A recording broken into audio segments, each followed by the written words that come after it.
Ahoy! Ahoy! Ahoy!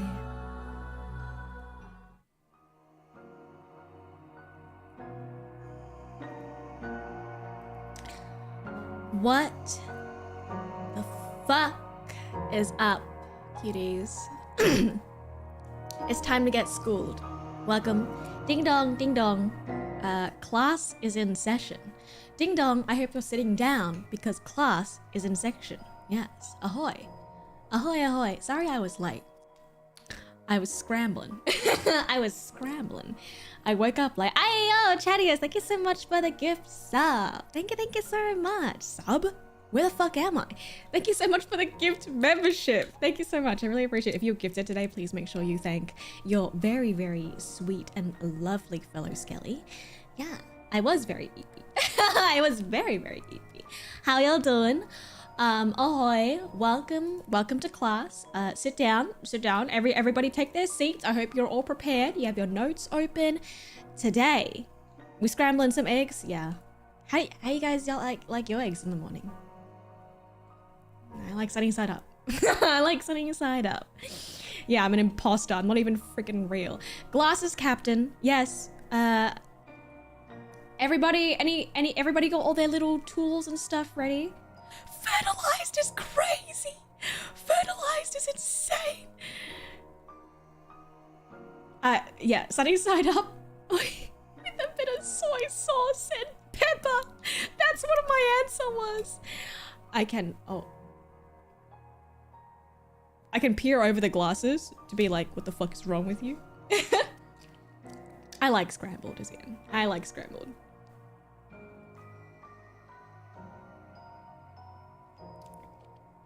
I got some juice today and I'll be living off of this. Welcome aboard. If you're new, welcome aboard. My name is Captain Cersea Soulstorm. Here to teach you and school you about all things ooky and spooky. And if you're not new here, welcome home. Welcome home to class. I was late. No, I was not late. You were all early. Because a captain is never ever late. I am perfectly on time. So I would like to say, the amount of research that I have put into this, a little insane, all right? A little insane. Don't know if I want to do one this long in the future, but I hope you'll enjoy it because I put so much work into this. And I went a little bit insane, all right? I went a little bit fucking insane. I've got a poll up right now. Would you rather Siren or Mermaid? What kind of would you rather? No, you can decide that for yourself, you know? You can decide that for yourself. I've got the eye bags on because, god damn it, I really crunched to do this in time. But I really hope you guys enjoy this one today because it is fish and sea adjacent, which means it is my bread and butter. You know what's funny? Where's the citations? It's funny because in the first one, in the very, very first one I did about the Kraken, I literally did like APA referencing because I was like, what if someone asked? And then everyone was like, we literally believe you. Why would you make this up? You know, like, what? And I was like, okay, well, I ain't gonna reference it again. Fuck. I ain't gonna do that shit again. Absolutely not. So I hope you've been looking forward to this. I've been really looking forward to this. Yeah, the eye bags are not for show. All right. My culture is not your costume. I have been a sad little tired bed-rotting girl my whole life, all right? Get in line. The teenage. All right, so I got my little pointer. I'm very excited. I'm very, very excited. I love Canva. Always shout out to Canva. Always shout out to Canva. All right, always shout out to Canva. If you, please reference your, if you really, really want references, I can give them to you because I literally have an entire document that is like fucking pages and pages long. Pages and pages and pages and pages long, full of the original cited resources. Yes. We don't care. Thank you. That's what I read. That's what I thought. That's what I thought. Anyways, I can share that later. So, Sirens versus Mermaids is the topic for today. Thank you for dropping by, even if you can't stay. Really appreciate it. VOD crew is really appreciated. Right? You trust me, right? I want to see if these, if the image is, oh, sorry. I want to see if the PowerPoint is big enough for you guys to be able to read and see it like clearly. Because I don't want it to be like too small. You guys can read it, right? That's okay? I was like, maybe I should make it bigger. I think it's fine. So, the fuck are they? So public perception of the mermaid or the siren is that typically of a marine creature, you know, living in the ocean or water body adjacent. Upper body of a human, typically a woman, lower body of a fish. So, are sirens and mermaids the same thing? So, like, are they the same thing? Cersea Sensei, will there be a pop quiz at the end? Yes, thank you for the super. Yes, there will be a pop quiz at the end. So make sure you're listening. Make sure that you're listening and paying attention, because you will be. There will be an exam on this. I found this picture. Apparently this is like a whole freaking show. Like not a movie, a show. Like a show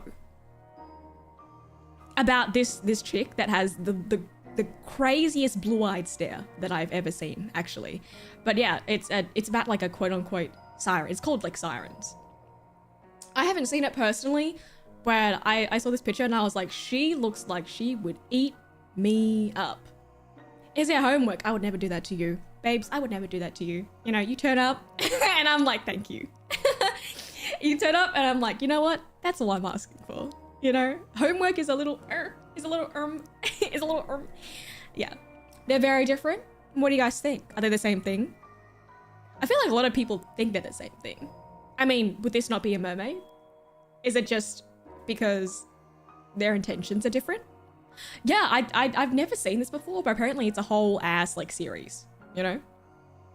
No, please, I work a 40-hour work week. I would never do that to you. Skellies, I would never, all right? I would never do that to you. Very different, very different. Interesting. So, let's start with mermaids, shall we?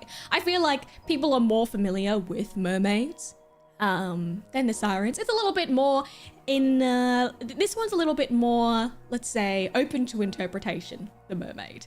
So let's start off with mermaids then, since I feel like you guys will know them a little bit more than what a siren would be. So let's start off with mermaids. The modern depiction of a mermaid, usually young, beautiful women, it's always young.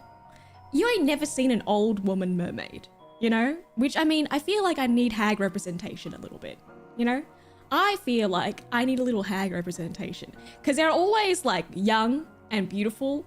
What about the ugly mermaids? Very, usually demure and naive, and they always seem to be seeking affection from mortal men. Very interesting, very interesting. So this is a little snippet from The Little Mermaid, which is, I feel like, one of the most famous depictions of a mermaid. I feel like I knew about mermaids from this movie growing up, and then I became obsessed with them. That became my whole personality. I was like, well, now I'm a mermaid. Also, see, not pictured, My Mermaid Melody. And then also, I remember watching Peter Pan and seeing this particular ginger mermaid and being like, oh my god, this is the prettiest woman I've ever seen. So demure, so mindful. Wow, she's so pretty. Wow. I remember being like, oh my god, she's like teasing me. I am in love with her.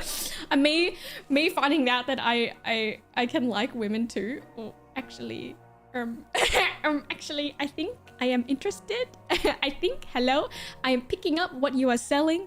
Yeah, so usually they're beautiful, you know, they're perceived in a very, oh my god, I need the affection of, I need the help of a man, whatever, you know? Yeah. So, the most famous, I guess, literary depiction of a mermaid comes from The Little Sea-Maid, which is by Hans Christian Andersen, a very, very famous and throwback kind of book. It's actually open source, so I was thinking about reading it, maybe for a membership stream, if you guys would like that. So, in this book titled The Little Sea-Maid from 1836, he writes and describes the mermaid as one of the prettiest voices in the world. Described as incredibly beautiful, young, and fascinated with the world of men. Very different, actually, than what her prior, or what do you call it? What the usual perception of mermaids was at the time. So instead of being fearful and wary of men, she was fascinated by it. And then so what happened was she saved a prince from drowning and fell in love with him. And then after falling in love with him, she asked a sea witch to make a deal with her. And in exchange for her tongue, a chance to become human. Sounds a little familiar, doesn't it? Sounds a little familiar. Yeah, because it's the entire synopsis of The Little Mermaid, if you've heard that before. You know, if you've heard it before, it's been stolen. Not stolen, it was inspired. But yeah, sounds a little familiar, right? Dictionary read through went, yeah, so this is pictured here as an illustration from the Hans Christian Andersen's Little Mermaid. It's a very, very popular novel. A lot of people, I know, very like Grimm's fairy tales kind of vibe. But this is when she's meeting the sea witch, who looks absolutely wackadoodle in this. Not the Disney strikes again. Please do not at me, Disney. I am just referring to it in an educational manner. In an educational manner. Yes. But yeah, she falls in love with him and she's like, yeah, actually take my tongue. I just want to be human. I don't want to be fish anymore. I want to be hums. I want to be a human. So, what happened then? But he married somebody else. So her sisters went back to the sea witch. Yeah, a little different than the story, you know. And then her sisters went back to the sea witch. And we're like, okay, let's make a deal. You kill that motherfucker. You kill that guy. You kill the prince. And then let the blood of his body cover your feet. And then you can come back and become a fish again. You can become a mermaid again, all right? Screw being a human. But she loved him so much. And she was like, no, I can't do that. I don't want to. I don't want to kill him. So then she threw herself into the sea and became sea foam. Like, that's dark. That's very, very dark. That's a little different from this. I swear she got the guy in this one. I swear, I swear she got the guy in this one. That's a little yikes. They were like, don't worry, babe. Don't worry, sis. We'll catch you a deal. It was a little bit yikes. Look, that kind of sucks, but don't worry. We'll get you back. And you can become a mermaid again, live with us. And she was like, no, I love him, even though he don't love me, and just become sea foam. Like, that sucks. That sucks so bad, man. So, this sculpture depicted here is titled The Little Mermaid, done by Edvard Eriksson, is a bronze sculpture. And this is actually pictured, very, very famous sculpture that can be found in Copenhagen, Denmark, and pictures, and is inspired by the tale of the sea-maid. And now it's seen as kind of like a symbol of good luck for passing sailors. And it's just a symbol of good luck. She died. She dead. What do you mean, good luck? If anything, I would see that and be like, that sucks, girl. Girl, that sucks. Girl, that sucks. Yeah, I feel like it's very like, okay, yeah, that's very romantic. Wow, she loves him and she didn't want to kill him. Actually, she became an entire human for him. And then he just goes and marries somebody else. Nani? What? Very beautiful sculpture though. You can actually go and see this if you go to Denmark. Very, very lovely. Very, very lovely. Yeah. What is the moral of this story? There is no happy ending. Life is cruel. Never fall in love or you die. Yeah. That is the moral of this story. Don't fall in love or you will die. Never fall in love. Never give your heart to anybody or they might stab you in the back and you become a ghost pirate that wanders the world forever. Nothing related to me, obviously. Just a part of the lesson. Just a part of the lesson. Right, guys? Just a part of the lesson. So I think a really interesting thing to point out about the tale of the Little Sea-Maid in particular, it is very, very popular. A lot of mermaid literature is centered around and inspired by Hans Christian Andersen's interpretation of the mermaid at this time. So it serves as a really good distinguishing point between the turn of public perception of mermaids. So in the story, like her fellow mer people were like, bro, don't do that. Bro, don't do that, okay? This is a terrible idea, all right? Men, bad. Humans, bad. Don't do that. Yeah, even at the end, it's like, okay, if you kill him, you can come back. You know, come on. You know, humans suck. And still, she was like, no, no. And so it kind of makes, it indicates this change in the perception of mermaids from things that would be fearful or the usual dangerous creatures of lore to this kind of romanticizing of them. Of creatures that are kind and beautiful and in love or in, you know, obsessed with the idea of humans instead of the previous perception of them. Wait, but previous perception? Did you say dangerous Did you say beautiful, dangerous creatures, baby? Oh, yeah. Thank you, Taco, for that. Cersei, happy ending fun. I will add this to my little pocket. Maybe one day I will use this to buy a friend. But wait, did you say beautiful, dangerous You mean to tell me that mermaids weren't always a naive little, oh my god, human, oh my god, I need somebody to save. They weren't? Or? Wait a goddamn second. Did you say a beautiful, dangerous creature? I'm listening. Babe, I'm here. I'm listening. I'm here. So, the origins of the mermaid. So the origins of mer people and people that are, you know, half fish, half human or whatever, tie back to the symbolism of water itself. So water has always kind of been seen as a very divine feminine force in a lot of cultures.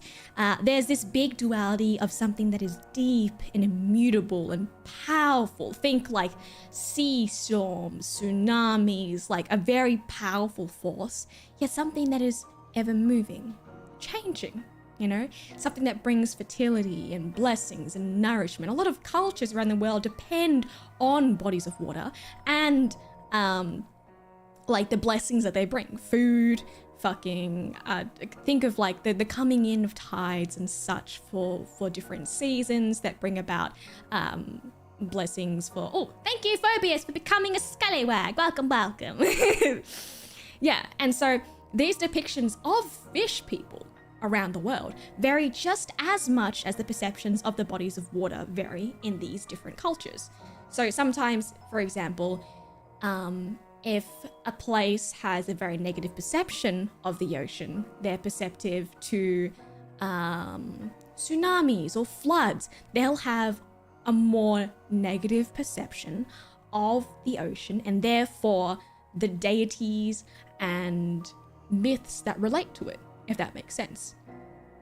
So, an interesting thing that I wanted to add, actually, was that there is almost this unconscious perception of women that can be as kind of dual?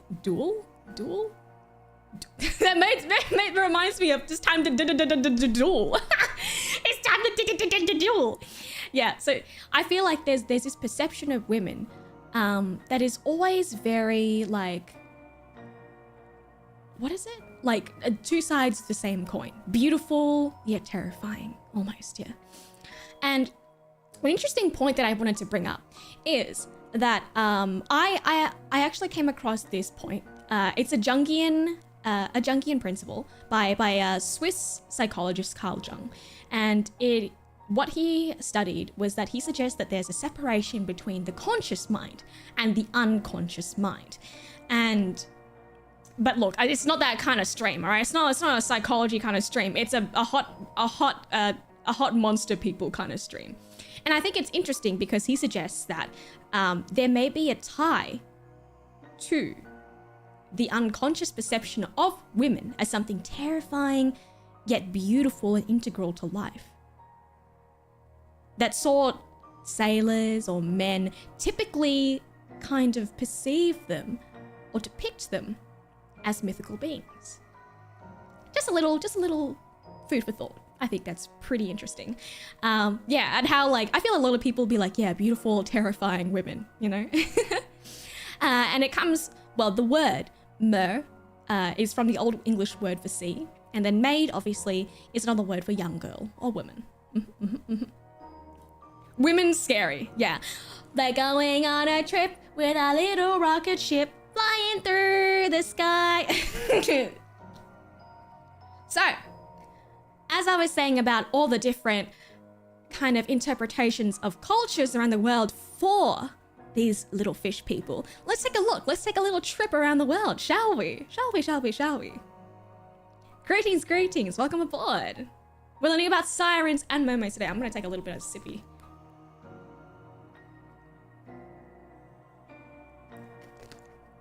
Yeah.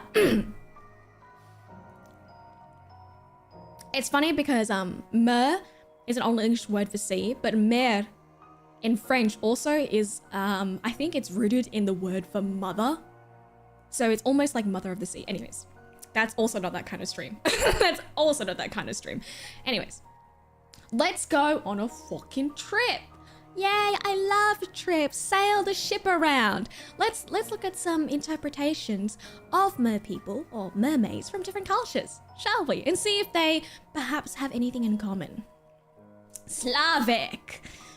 Any Slavic homies in chat? So this particular myth or folklore comes from Eastern European regions.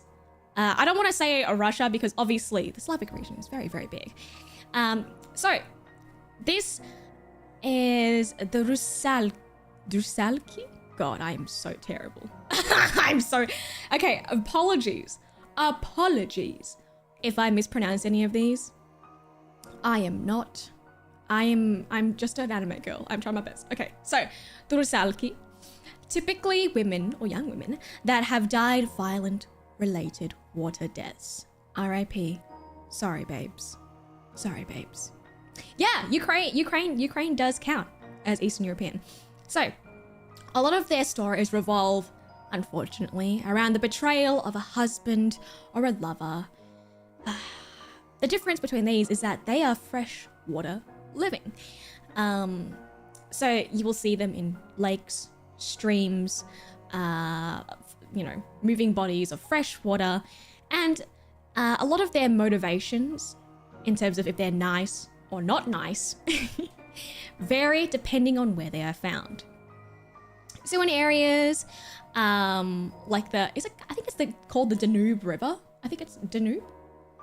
Yeah, in areas where, the water is bountiful and nice, they're seen as charming and playful little, water spirits. And then in wicked and harsher, malevolent, harsher, fucked up climates, maybe in the heart of Russia, they're seen as malevolent and wicked, crawling out of the water at night and dragging men to their depths. So, but I thought that Danube River, fuck me. But yeah, I thought that mermaids were usually good. Well, actually, that was literally only recently that they were seen as good. Prior to that, a lot of their perceptions were pretty negatively rooted. You can fix her, honestly, but she's been hurt before. It was you guys. Did you hurt her? Very, very cool. Very, very cool imagery. Let's look at, now let's travel to the Caribbean. So this particular figure here is Mami Wata. So she's from West African or Haitian voodoo culture and beliefs. So she's seen as a mythical water spirit or a deity. Her name translates to something meaning the mother of waters or water as a mother. She's described as in many forms, usually presenting in a mermaid-like fashion, i.e. upper half of a woman, lower tail of a fish, but her form in general is very fluid in gender and appearance. Here she's depicted, this is a Nigerian sculpture from the 1950s. She's depicted as having a feminine form, and you see this snake that wraps around her is a symbol of her divinity and strength. I would not fuck with a girl holding a snake around. Like I would not fuck with a snake. Yeah. And then she's also often seen holding expensive little trinkets like mirrors and combs and little watches and stuff like that. So it's very interesting because I think a lot of the imagery surrounding mermaids is always them holding a comb or holding like a little mirror or something like that. It comes from like depictions of mermaids such as Mami Wata. And she is worshipped for her benevolence, the beauty and healing and wisdom that she provides. Also, she's a little bit scary. She has a little bit of a darker side to her, but that's usually what they worship her for. I think she's very beautiful. I think she's very, she's got some nice pumps on, like slay. Honestly, slay. Yeah, she's known as a very, very beautiful deity, a very beautiful as water spirit. Yeah, I don't want to F around with anybody holding a snake like that. I don't know. She's got 2 snakes. I don't want to mess with that. Can you imagine someone walking around like that? Actually, you know what's crazy? Sorry, a little bit of a tangent. I literally, one day as I was going to have brunch, I saw a guy walking around with like a boa around his neck. Like just holding a snake, walking a snake around. And I was like, huh? And he was like, he noticed me looking. He was like, oh, do you want to pet her? And I was like, I mean, yeah, but also why are you walking your snake around? He's like, oh, I just thought I'd get her some fresh air. And it's like, all right, fair. Right, fair. What am I gonna say? Can't walk your snake? Well, who am I? That's some... Now looking back, I was like, wow, that is the most Australian thing I think I've ever witnessed in my life. It's never happened since then, but I vividly remember it because it was a huge snake. And he was like, oh, do you want to pet her? And I was like, wow, she's beautiful. You know, she was beautiful. And like looking back, like what? Why were you just holding a snake? Like why were you walking your... Huh? What do you mean walking your snake so she can get fresh air? Since when? Whatever. Yeah. Whatever. Anyways, going back to the freaking topic.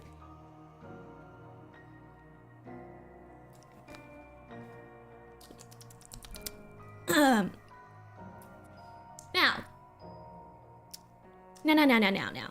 Yeah, snakes can be pets. Anyways, moving on to Celtic legends. Yes. We're going to Scotland and Ireland. So this is a little bit more of a well-known one. The Selkie. I know one of our brave cousins is going to debut with a Selkie soon. So they're usually seen as beautiful women that can transform into seals. So not really a mermaid, but I guess a marine living being adjacent. So they live as seals in the sea and then shed their skin, their seal skin, to become human on land. So many of stories of Selkies are usually romantic and pretty tragic in nature. You know, exploring themes of freedom and identity. Oh my god, I forgot to say any Haitian West African West African homies in chat. And then shout out to my Scottish and Ireland homies. Shout out to my Scottish and Ireland homies in chat. So I wanted to share the story of one particular such folklore or legend where a man steals a Selkie's skin, and then she can't return to the sea and is compelled to become his fucking wife. And then over the years, you know, they are in love or some shit, and they have kids and stuff like that. And the story ends with her eventually finding the fucking stolen skin that he's hidden and then just returning back to the sea. Like, first of all, why'd you steal her skin, you absolute dicko? How dare you? That is so mean. It's cooked because Selkie are actually known to be really, what's it called? Like really placid and nice in nature. Usually seals are pretty nice too. You know what I mean? Like they're pretty freaking nice. And so it's kind of effed up, but they're known for being good wives, which is kind of crazy. Like the lore is that if you can capture a Selkie and steal its skin, it will make a beautiful, demure little wife for you. And it's just like, so you heard that and you were like, yeah, I'm gonna marry a seal. Like, huh? Are you cooked, bro? Are you actually cooked? Yeah, they had kids and then she just like left. But to be fair, she didn't want to be there. She didn't want to be there in the first place. She's a seal. She's a fucking seal, you know? And it's sad because it's like, a lot of it explores these themes of identity because it's like, no matter how much she tried to be this image of a wife, of a human, it's like as soon as she got that part of herself back, she was like, I ain't this. I'm a seal. I'm a fucking seal, you know? I really need. I'm a seal. I need to go back. I hate it here. I've actually hated it here this entire time, you know? It's just... Yeah, there are also some... It's interesting that you say that because there are some tales of male Selkies too. And usually they're in the region, they were used to describe or be the reason for women leaving their wives. So like the opposite. So if like a woman left her husband, they'd be like, oh my god, a male Selkie stole her. But it was just like, the male Selkie would just be like, hey, I can treat you really good, better than your husband. And she'd be like, bet. And then walk into the ocean, which is so funny. Like, imagine you are so shit as a husband that a literal seal man can do better than you. Like, honestly, raise the standards. Honestly, fair. Honestly, I would go too, you know? Like, what? But yeah, and they'd be like, lost me wife. I bet a male Selkie stole her. Those hot seals. God damn it. How can I win? Like, what? Like, what? Be a decent husband. Be a decent husband.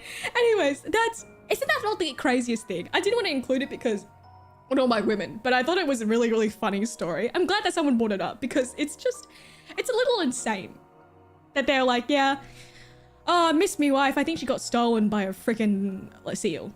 Like, come on. Like, come on. No, you were a shit person. Okay, whatever. I guess people will believe anything, you know? I guess people will truly believe anything. Women lost to a freaking seal. Yeah, curse you, seal. You're stealing my wife. How dare you? I've been there.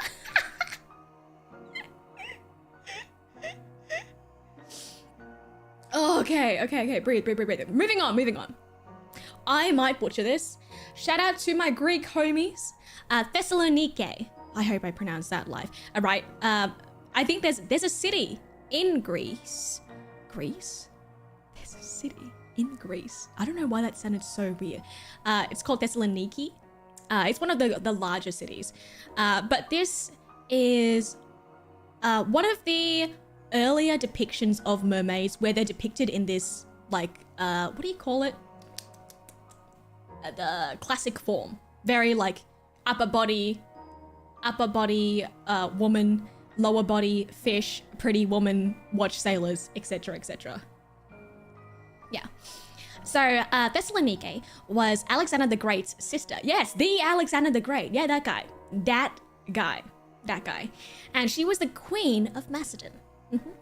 So if you know about Alexander the Great, you know that he was out there searching his whole ass heart for the fountain of immortality. Yes. The elusive and famous fountain of immortality. Did he get it? Well, no, because he's dead. Because he died. Anyways, the Fountain of Youth. Yes, the Fountain of Youth. Well, it didn't work because he's dead. Anyways, so as the myth or the story goes, he acquired a flask containing the immortal water, and then which he gave to his sister, and she used it to wash her hair. Can you imagine? You give this? Okay, listen up. This is a very important. This is my life's work. All right, this is my life's work. Here is this flask full of immortal water, and she's like, I'm gonna wash my hair with it. I'm gonna wash my hair with it. Anyways, my hair's been feeling kind of oily, so I think I'm gonna wash my hair. She's like, and some of these stories are so like out of pocket, which I think is so funny. But obviously, he died. You know, obviously he died. And upon learning of her brother's death, consumed by grief, she throws herself into the sea. But then instead of dying, she transforms into a mermaid because she washes her hair with the immortal water. That's the story. I don't know if that makes sense to you, because it doesn't really make sense to me. I'm just the messenger. Okay, I'm just the messenger. But like, what? Like, okay. Okay, that's a bit weird. But the folktale goes that she now sits on the rocks, and is a really, really big part of the imagery surrounding that town, Thessaloniki. And she questions sailors that pass by her shores. So the correct answer, very Sphinx-like, the correct answer will determine your safe voyage and passage through her waters, whilst the wrong answer will grant you her wrath, where she'll transform and freaking become all spooky and, you know, try and sink your ship and whatnot. And whatnot. Yeah. It's, yeah, girl, what the sigma? It's a bit weird. She was a little bit of a... What's the opposite of a cis con? A brother con? I don't like that. I don't like that. I don't like that, actually. I don't like that one. Not my favorite, personally. Pro con, I hate that. Yeah. But God, I really could go on about these forever and ever and ever. There are so many from so many different cultures. From so many different cultures of like half fish, half human people. You know? Half fish, half human people from all over the world. And from so many different cultures. And it's just, there's so many. When I was doing this, I was like, oh my God, it's never ending. It's literally never, ever, ever, ever, ever, ever ending. It just going forever. So it's time for a speed run. It's time for a speed run. Are you ready? It's time for a speed run. So we've got the, I'm gonna Suvana Macha. Suvana Macha, this one's from Bangkok, Thailand. A mermaid princess. Her name means golden fish, seen as a symbol of good luck in Eastern countries such as Cambodia, Laos, and Thailand. Here she's depicted with a guy on her back. Don't know the story of that, to be honest, but she's seen as a deity of beauty and good luck and fortune. She's gold. That's very cool. Very pretty. Ningyo in Japan. One of the quote-unquote less conventionally attractive versions of a mer person. And let's say it's okay. You can say she's ugly. This is a safe space. You can say it's ugly. It's cool. It's cool. You can say she's ugly. That's all right. But they're usually depicted with a human-like face, almost monkey-like. I googled it. I researched it, and they literally were like, yeah, a human face resembling a monkey. And it's like, so is it a monkey or is it a human? And how does a human face resemble a monkey face? Like, what? What is that? Anyways. And then so instead of like having the upper body of a fish, upper body of a human, she has just the face of a human. And then the rest of the body is just a fish, which is pretty funny, to be honest. Sharp fish-like teeth. And then they say that the sound of her singing sounds like that of an instrument. Like a flute or a lyre instead of like singing. And she's usually associated with longevity and good luck. You know what the crazy thing about this is that I'd like to share is They were like, they saw this, or they created this myth, and they were like, oh, so this fish with a human face, it's usually associated with good luck and longevity and good life and all that stuff. You know what I should do? I should eat it. Huh? Excuse me? I should eat it. I'm not joking. I shit you not. They were like, they would try to catch Ningyo and eat them for good luck. Yep.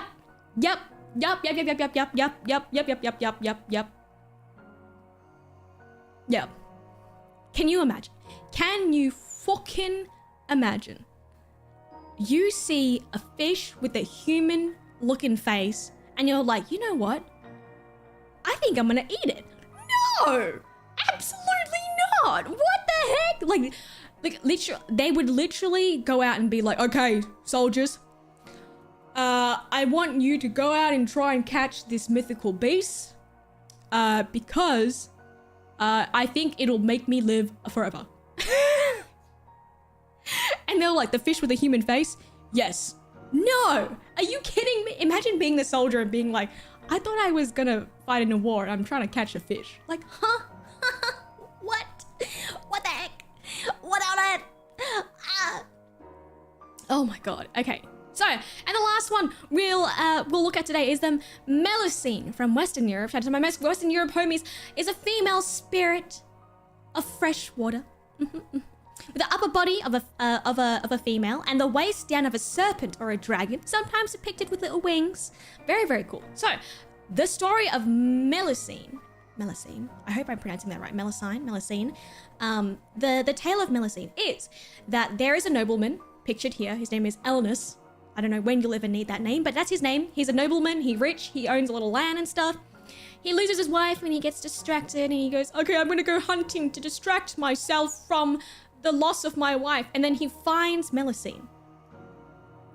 He finds this woman called Pressine, who is singing, and then he just immediately falls in love. Like, he immediately forgets his wife, like that. And then so she makes him swear an oath where she goes, okay, I'll be with you if you never see the birth of our children or never see me take a bath. And he's like, okay, yeah, I swear, buddy, I'll do it. And then so they get married and they have kids and they fall in love.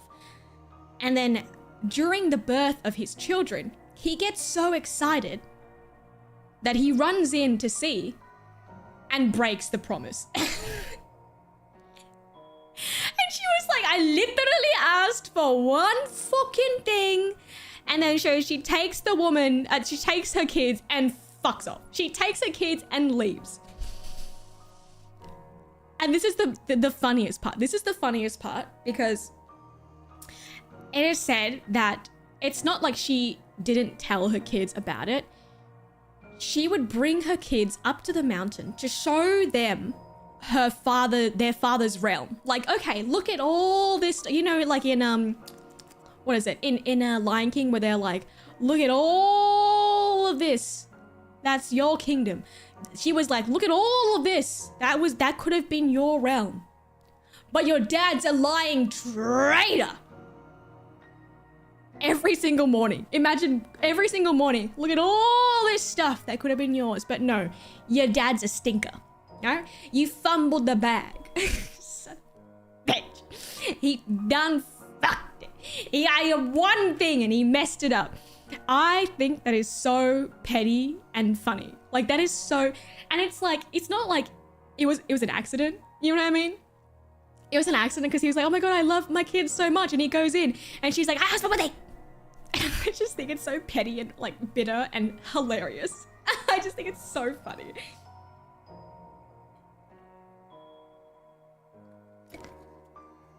Yeah, I can't even be mad because I kind of respect it. You know, he fumbled it.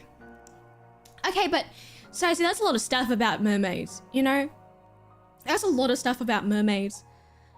And 56 of the people here voted for sirens in the Would You Rather. So where are the hot siren women? Where are the hot siren women? I came here for hot women that will eat me up. Where are they at? Be patient.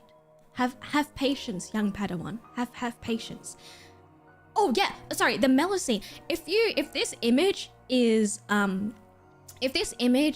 rings a bell, you know what very, very famous logo is inspired by the Melusine? The Melusine? Starbucks. Anyways. But yes, Cersei, hello. Cersei, hello. I came here to talk about hot siren women. Hello? The fuck? Where are they at?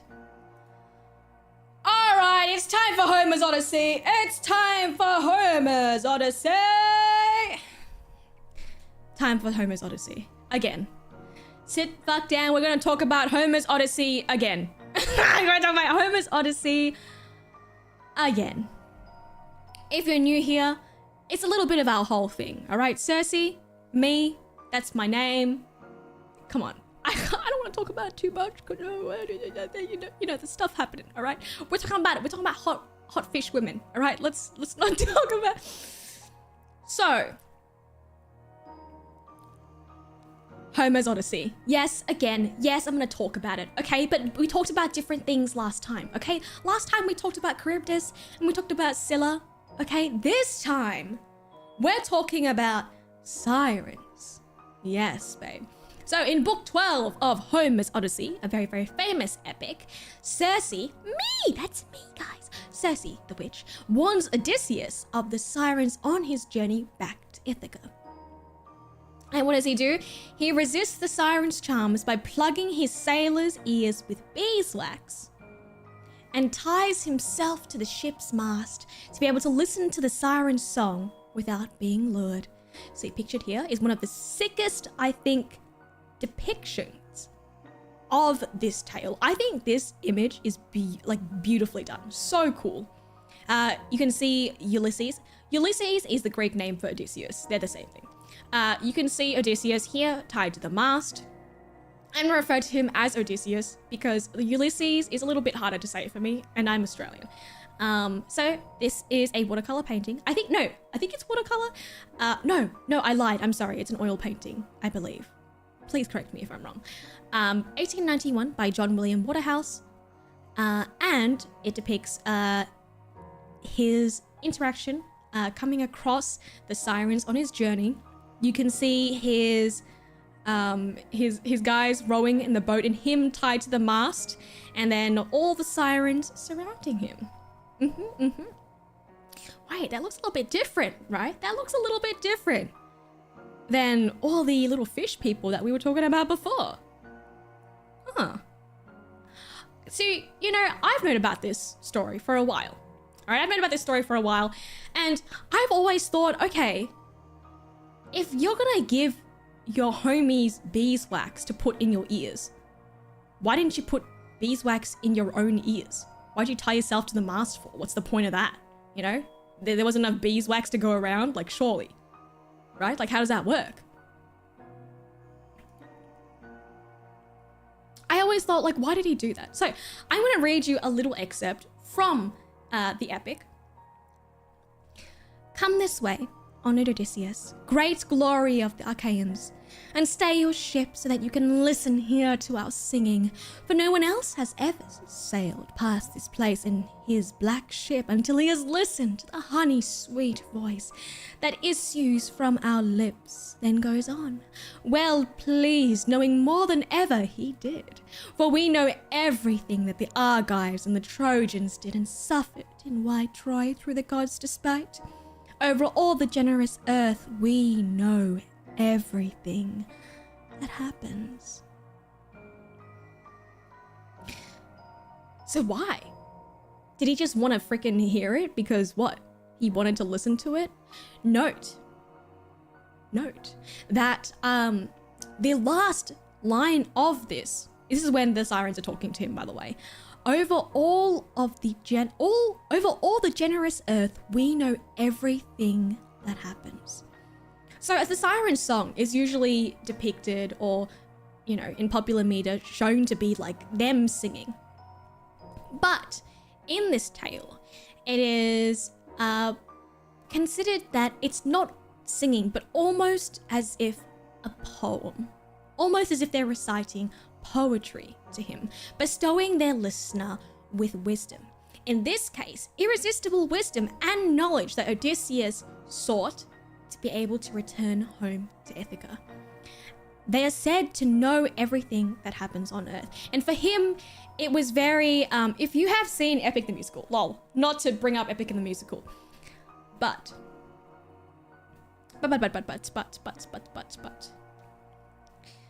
they give him knowledge about how to evade Poseidon by journeying through and encountering Scylla. So a lot of them, they are known to have this wisdom about them.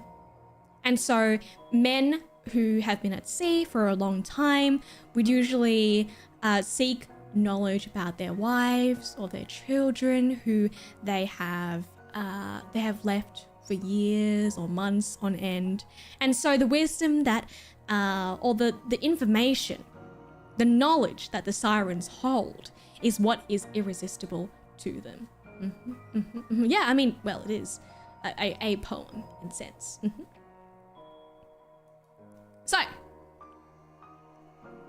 what? There's another. Yeah, this is not the only story that involves sirens. There is so, girl, when I say there is so much that goes into this, there is so much. That's not the only story where a certain hero encounters a siren. So, Argonautica recounts the epic tale of a Greek hero. His name is Jason. It's funny because like a lot of them have Greek names and stuff. Eurydice, what a fucking Ulysses, everything like that. Okay, and then his name is just Jason. I thought that was really funny. Anyways, to retrieve the golden fleece, and so his crew, called the Argonauts, encounter sirens who begin to navigate their ship towards their song, which is bad. You know, your ship die. And so Orpheus, who was a famous musician traveling with them at the time, saves the Argonauts by loudly singing and overpowering the siren song with his lyre. Wait, so instead of, you know, plugging up their ears, tying himself to the mast, all he did was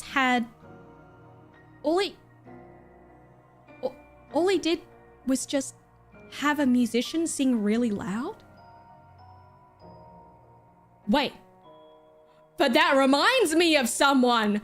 Oh yeah, baby, pop culture reference.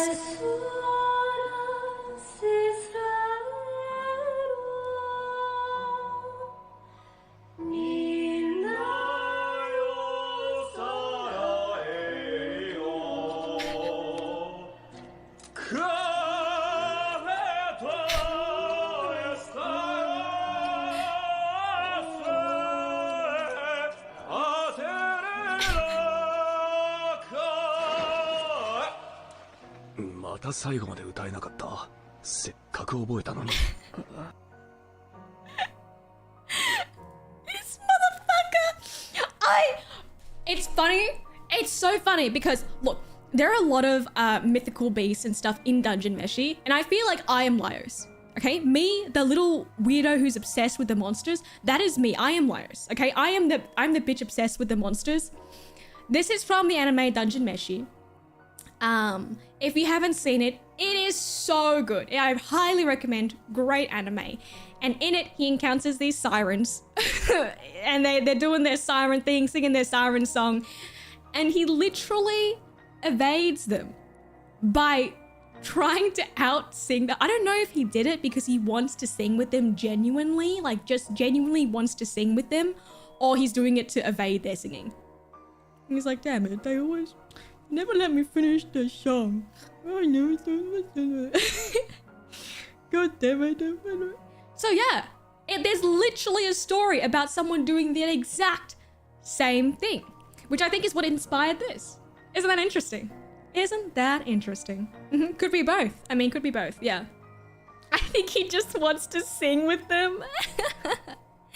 Hey, he's trying his best, all right? He was trying his goddamn best, and I will not hear any slander. I will not hear any slander. He was doing his best, all right? He was doing his absolute best, and I will hear nothing of it. No Lyle slander in here, no. we respect and love Lios. Yeah. It's funny. It's just... So another excerpt I wanted to read to you is, they sit beside the ocean, combing their long golden hair and singing to passing sailors. But anyone who hears their song is bewitched by its sweetness. And they are drawn to the island, their island, like an iron to a magnet, and their ship smashes upon the rocks as spears. And those sailors join the many victims of the Sirens in a meadow filled with skeletons. Oh, spooky, right? I just think it's so cool. Yeah, everything, I feel like it's so interesting seeing the, what do you call it? The inspiration back to the classics. And I think, like, we talk about Homer's Odyssey and shit a lot, but like, that's a good fucking story. That's a good fucking story. So, we haven't talked about this, but the fuck is a siren? What is a siren, in fact? So, very, very different from the usual image of mermaids are the heads of women with avian bodies. So, what would happen is you would venture into Siren territory while navigating the waters between Cersei's island and Scylla. And so usually they would have malicious, not usually, they have malicious intent. What they would do was hypnotize sailors with their song, causing them to get their boat to crash. And then like eat them or whatever. And some myths suggest that after failing to hypnotize their prey, they would plunge to their deaths in the sea in a sort of, you know, oh my god, I can't believe it didn't work, you know? I wanted to read this little excerpt from Homer's Odyssey. The Sirens bewitch everyone who approaches them. Oh, so this is what Cersei tells Odysseus. The Sirens bewitch everyone who approaches them. There's no homecoming for the man who draws near them unawares. For their high, clear song, the Sirens bewitch him as they sit there in their meadow piled high with the mouldering skeletons of men whose withered skin still hangs upon their bones. Ooh! Cersei freaking slaying. Cersei, you're eating with those words. If I heard, imagine Odysseus hearing that and being like, tie me to the mast. Tie me to the mast, I want to hear it. Like, excuse me? She just said that they sit on a pile of skeletons of men. Like, they live there. They literally live there. Like, huh? What are you doing? Skeletons. I know skeletons. Skellies? Skelly hags. Anyways. A very, very famous depiction of sirens is this siren vase. This is found in 5th century BC. That is so long ago. That is so long ago. Found in Attica, Greece, and depicts the tale of Homer's Odyssey. And you can see in this image the siren plunging to its death after its exploits are in vain. Very interesting. Yeah, very, very cool. The Greeks, they make sick ass pottery. Can I say? They're making some sick ass pottery. They're making some cool stuff. So, I wonder, so it's funny because these stories of a siren didn't actually originate from Homer's Odyssey. Did not actually originate from Homer's Odyssey. Where did they originate from? Ovid's Metamorphoses, another one. There are so many, but it would be so remorse of me. It would be so wrong of me to not talk about it because all of them are so cool. And this is like my freaking brain rot because you will sit and listen to what I say. Okay. So, where the fuck do sirens come from? So, they are said to be the daughters of Achelous, which was a Greek river god. So the description of sirens is as follows. But why have you, sirens, skilled in song, daughters of Achelous, the feathers and claws of birds, while still bearing human faces? Is it because you were numbered among the companions when Persephone gathered the flowers of spring? So this is the first actual, like, physical depiction or description of a siren. The way that they have been described here as having feathers and claws while having the human face. So what people have what the story actually goes across is that they were the personal attendants of Persephone, who was a Greek goddess. Greek goddess. I believe she was the goddess of spring. And she was the daughter of, what's her name? Demeter, the daughter of Demeter. And if you don't know about this story, what happens is she was quote unquote stolen away by Hades to become his wife in the underworld. And so what the gods did was that they cursed or quote unquote gifted, all right? You know how the freaking Greek gods are gifted, quote unquote, the personal attendants that Persephone had with avian bodies to aid in saving Persephone from Hades' clutches. Obviously, didn't fucking work, all right? Obviously, didn't work. You just made some poor women into birds. That sucks for them. That really sucks. That really, really sucks. Is a little statue of the Sirens from that tale. Yeah, it's just a little crazy. The Greek, it's so cool because these Greek myths and stories are so filled with like, with story and like intertwining threads. And I feel like if I didn't talk about this, but then I didn't talk about the other one, but then I didn't talk about the other one, it would feel like I would be missing out. Surprise! This is one of my favorite depictions of a siren. This is one of my favorite depictions of a siren. This is a little bit newer, quote unquote, 1892 by John Longstaff. And this is his depiction of a siren. I would love, look how beautiful this is. Hey, you've unlocked a new healthy obsession that Cersea has. Art history, bitch. Art history. I love that shit. Okay. Look at the beautiful, this is an art painting. Look at how he clutches to the shore. There is a visage of what he assumes to be the sirens. So these beautiful women, you know, naked or whatever, that he reaches out towards. And then in the shadows, you can see what the sirens actually are, waiting for him to climb aboard, waiting for him to climb closer to them so they can have him in his clutches. And you can see the bones that litter their lair as well. So cool. So cool. Him reaching up, not even looking towards the imminent danger that he is in. So beautiful. Such beautiful work. Love art, bro. Fucking love art. This is beautiful. This is an oil painting. Where is it right now? I'm not sure. But that's what the painting's called. Literally titled The Sirens. Yeah, beautiful depiction. I really, really love this one.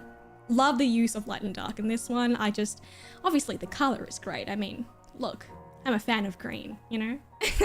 Get in the water. Now,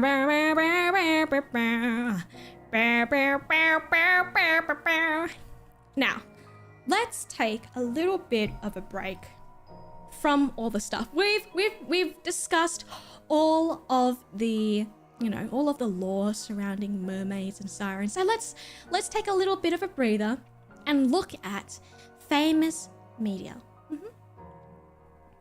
Famous media. So we've got here Aquamarine. I don't know if y'all saw that movie. I saw that movie. I was obsessed with it. Emma Roberts, Sarah Paxton, Jojo. Bro, love mermaid movies. The Shape of Water. He was a fucking mermaid. All right, he was a mermaid. That was a crazy movie. That was a crazy movie. That was a crazy movie. Absolutely insane movie. And of course, one of my absolute favorites. Yeah, Jojo was in it.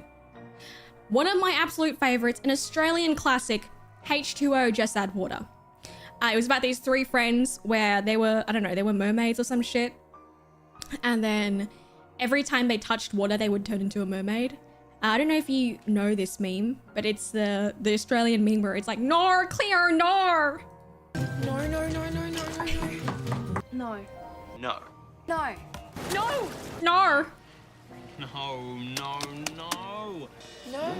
No. No. Oh no. Oh no. Oh no. No clear. No. No clear. Ugh. It's a banger. It was an Australian TV show. It's funny because it was an Australian TV show, but all my friends from the US know it. Like every single person that I've talked to has like watched it. Like all of my VTuber friends, I guess. They're like, yeah, I remember watching H2O just add water and being like, no clear. No clear. No. And one of my favorite mermaids slash sirens in media. Oh no, a beautiful woman wants to kill me. Oh, I'm scared of getting bonked by this. She's gonna sing, but I'm gonna talk in front of it.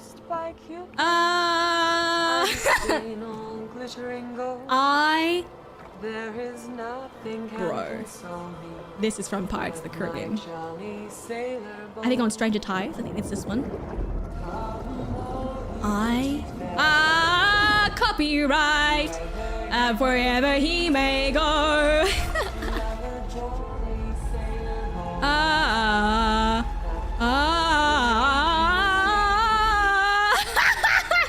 You know what? We'll just watch it. Actually, we'll just watch it. Stop with the music. I'm not scared of them singing. I'm scared of the music in the background. Can I just say, the way I would have caved immediately, the way I would have caved in 2 seconds flat, I would not be on this boat anymore. I would have jumped in there with them immediately. Okay, I think they're gonna stop soon.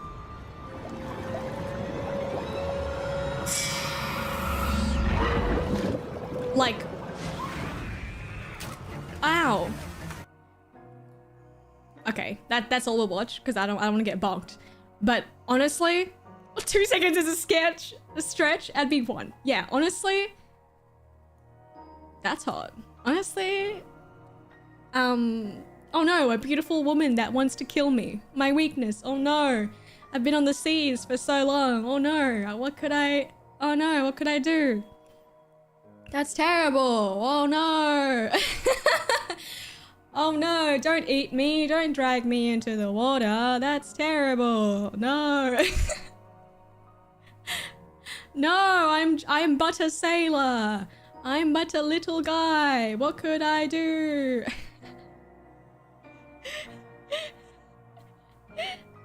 Oh no.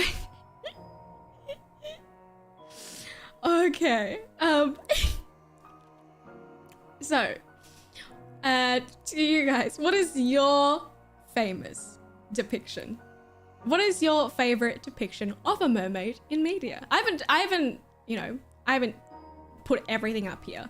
I know a lot of people used to watch My Mermaid Melody as a kid. I didn't put that up here. What was your first, I guess, encounter with mermaids in media? How do you know about it? You know? Because mine was The Little Mermaid, but obviously I was a little pirate gal, watching the Disney classics. Mermaid Man and Barnacle Boy. Mermaid Man and Barnacle Boy. That's a slay. Yeah, Mermaid Man and Barnacle Boy. Mermaid for you. H2O. I love. H2O just add water is so fun. Oh, Spiderwick Chronicles. I love Spiderwick Chronicles. Probably Little Mermaid. Yeah, I think that's a lot of people's first. But I always wonder because, like, obviously I know that it's very, like, Disney princess coded. So some of y'all might not have watched it. Little Mermaid. Oh, Little Mermaid for everyone, almost. A lot of people. It's very interesting. Splash with Tom Hanks. I don't think I've seen that one. Very interesting. Also Little Mermaid. Pirates of the Caribbean. The Lorelei. Peter Pan. Yeah, Peter Pan for me. Dude. Sorry, dude. That was weird. Mando from Gravity Falls was the first time. Yeah, the original mermaid story from Hans Christian Andersen is so sad. It's so cooked.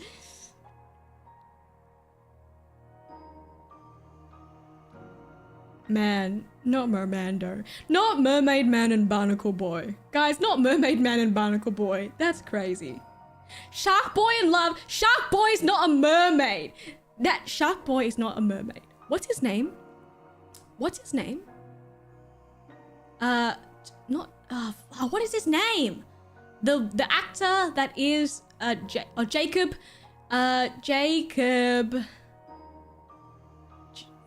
fucking whatever. He's, yeah, what's his name?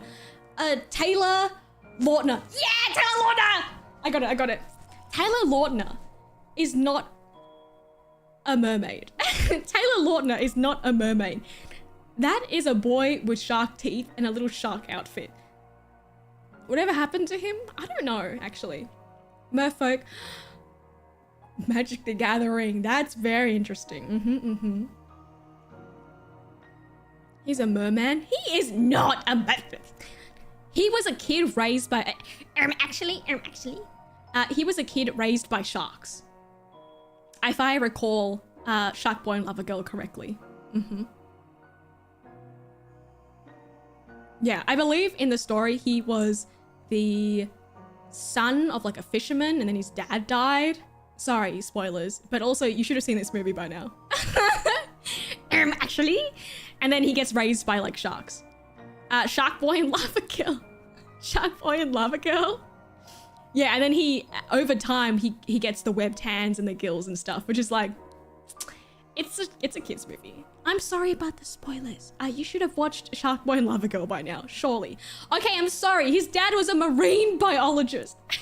It's so funny. You're like, you just actually me back. Actually, his dad was a marine biologist. Actually, his dad is still alive. Okay. Spoilers for the spoilers, okay? God damn. It was a bit of a weird movie, okay? But was it fun? Yes. It was very fun. The movie is almost 20 years old. I don't like that you said that to me. I don't appreciate that. First of all, I don't appreciate that you said that to me, and now I feel very old. I don't like that. I don't fuck with that. Why'd you have to say, now all of us fucking feel old. Look what you've done to all of chat.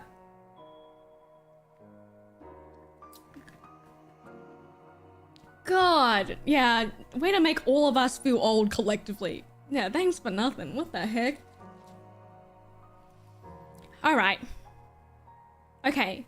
So we've learned that sirens and mermaids are different. Okay, we get it. Sirens, the bird bitches. The mermaids, the fish girls. All right. We get that. We understand. But are they real? Are they real? Chad, what do you think? Are they real? Are sirens and mermaids real? Well, what are your thoughts? What are your thoughts on the subject?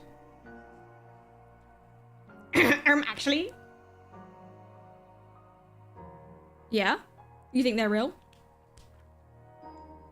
You think they're real? Is it just because you want them to be real? Or do you actually think they're real? Like, for real, do you think they're real? You would say yes? You actually think... There's a whole documentary. Actually, there's a documentary that's fake. You might have watched it. It's from 2013. It's been disproven. But...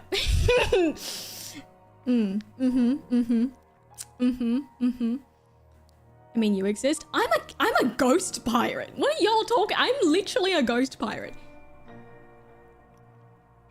Let a crow dream. You know what? You're right. Maybe if I wish real hard. Maybe if I wish real hard, they could be real.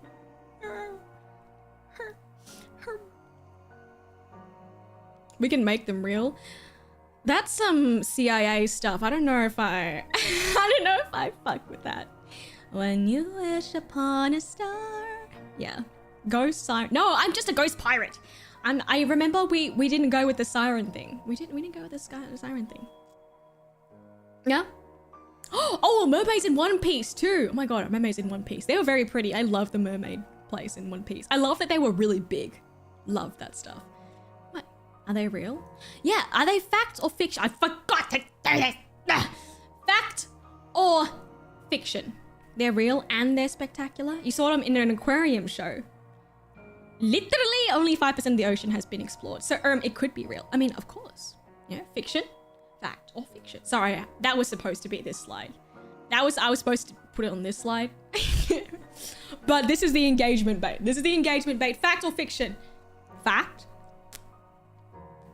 Can I fight? What's wrong with you? Why would you? What?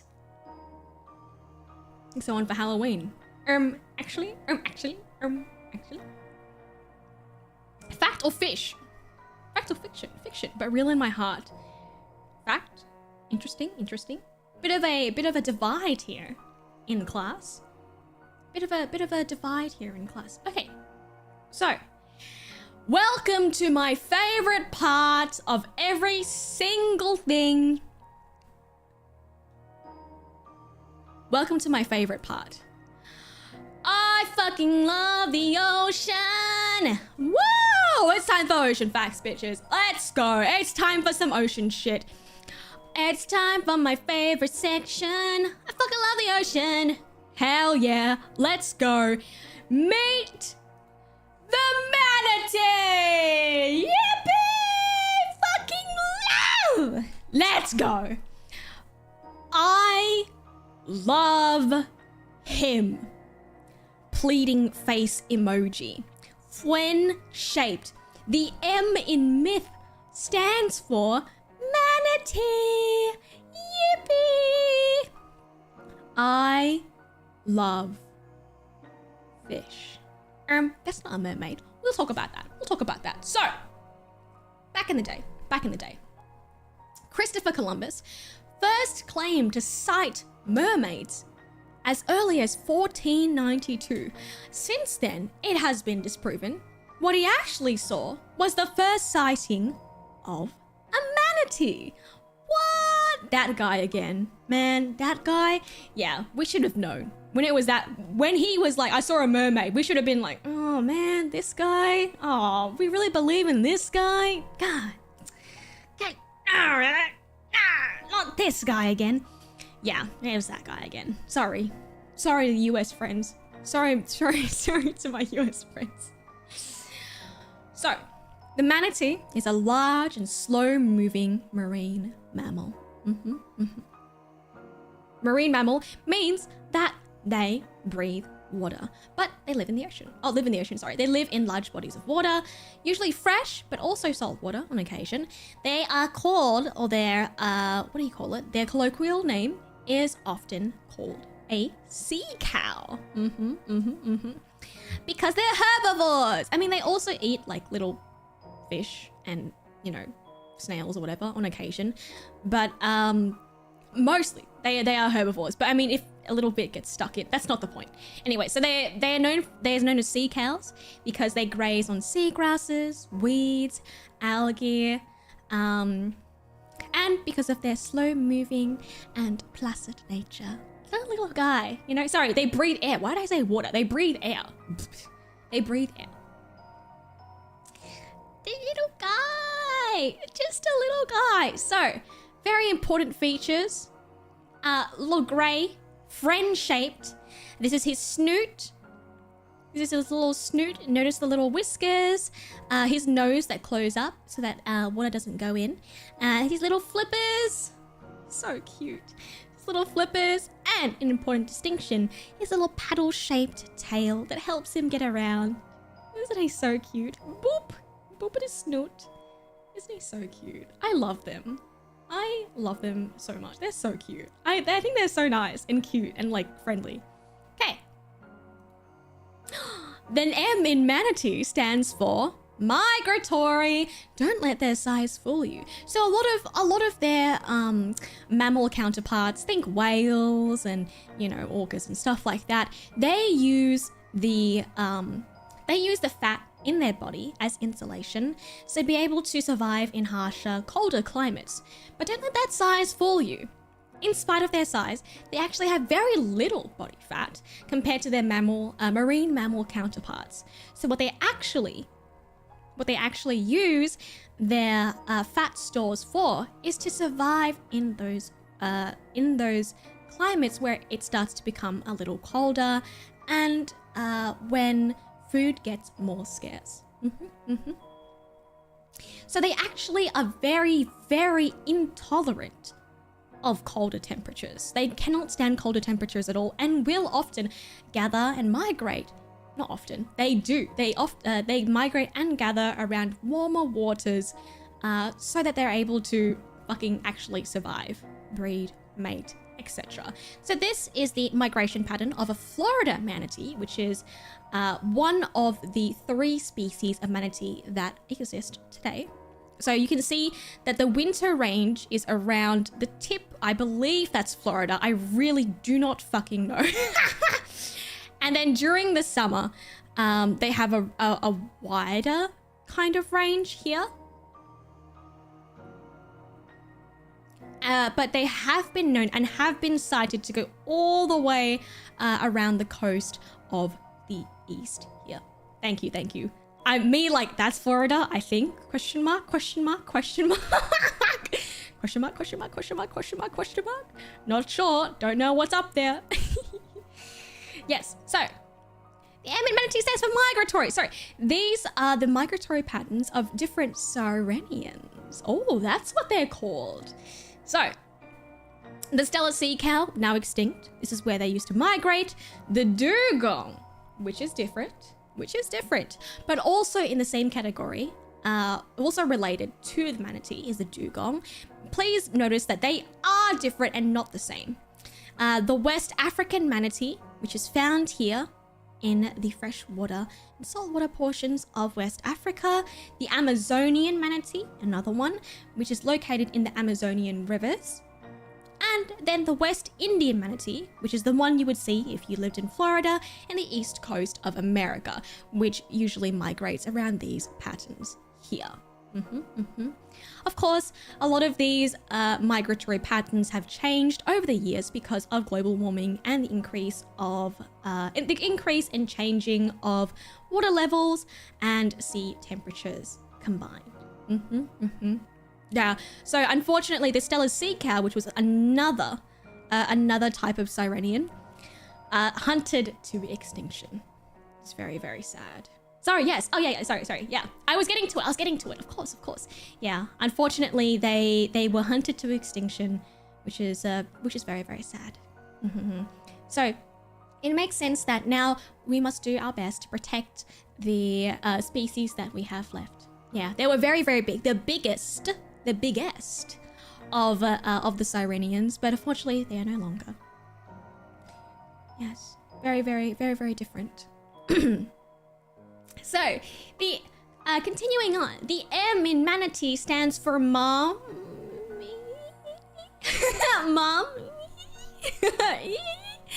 Mommy.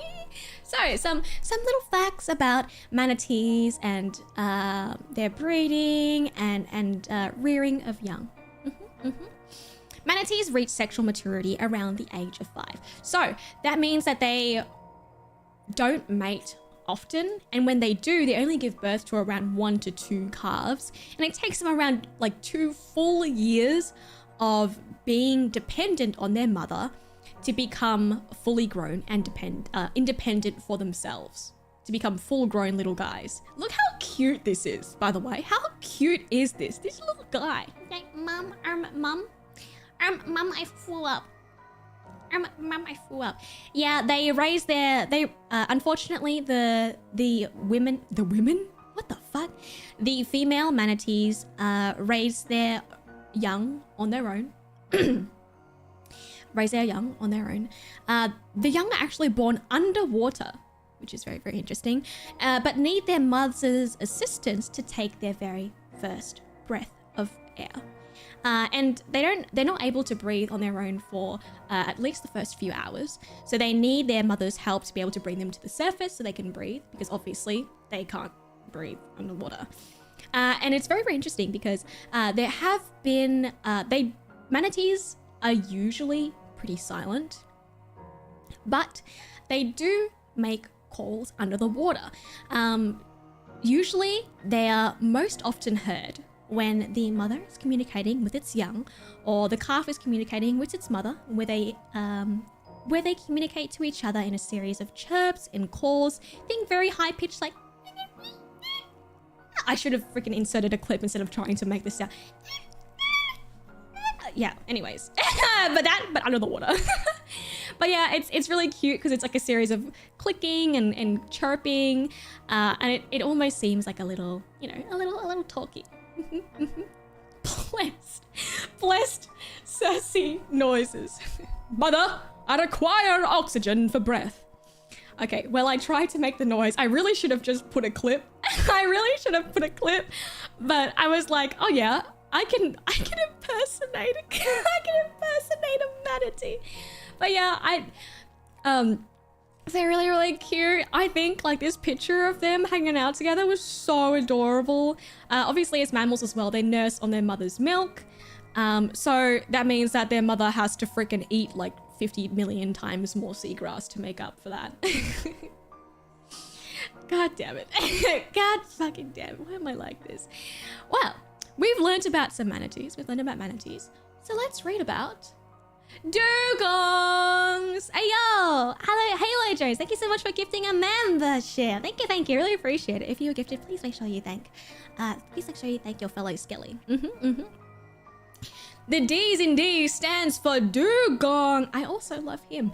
So, the key difference between a manatee and a dugong, if you are looking for it, if you come across it, other than if you don't know where they're located, it's a bit difficult, okay? Is the fact that they have flute tails. So you see here, the very key distinction is that manatees have these paddle-like tails. Almost think of like a beaver. And then dugongs have these flute-like tails similar to that of like a whale or a dolphin, etc. Their faces are different too, but if you're not familiar with that, this is the easiest distinction. And he looks like he's smiling. I don't know, I saw this picture and I'm like, he looks like a little guy with a big head, you know? Like he just looks like a little guy.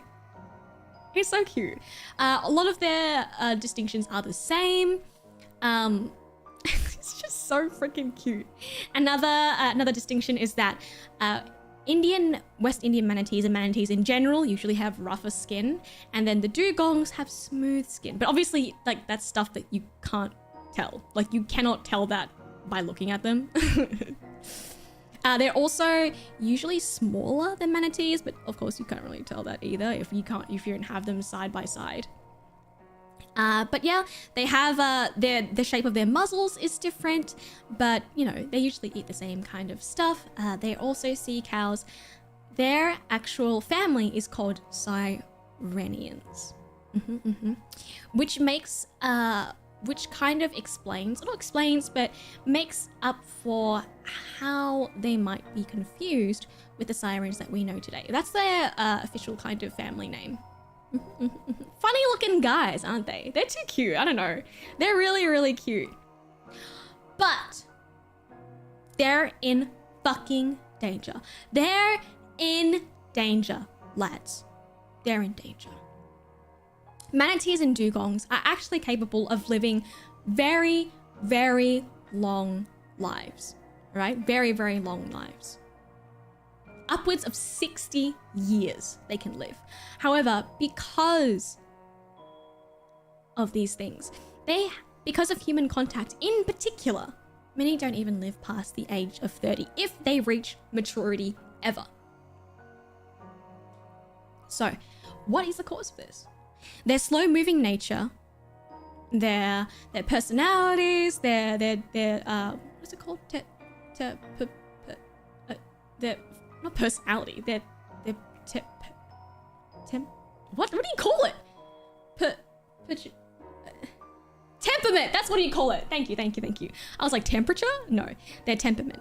Their slow-moving nature, their temperament, and their habitats, the fact that they gravitate towards warmer areas makes it so.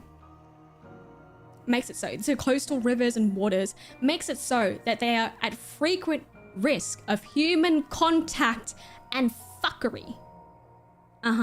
Because they live so close to, coastal waters and rivers where seagrasses and algae and stuff like that usually grow, means that we're constantly at risk of running into them. So it's always humans. It's always freaking humans. as a rule, it is better to look and don't touch. Look respectfully from a distance and do not touch.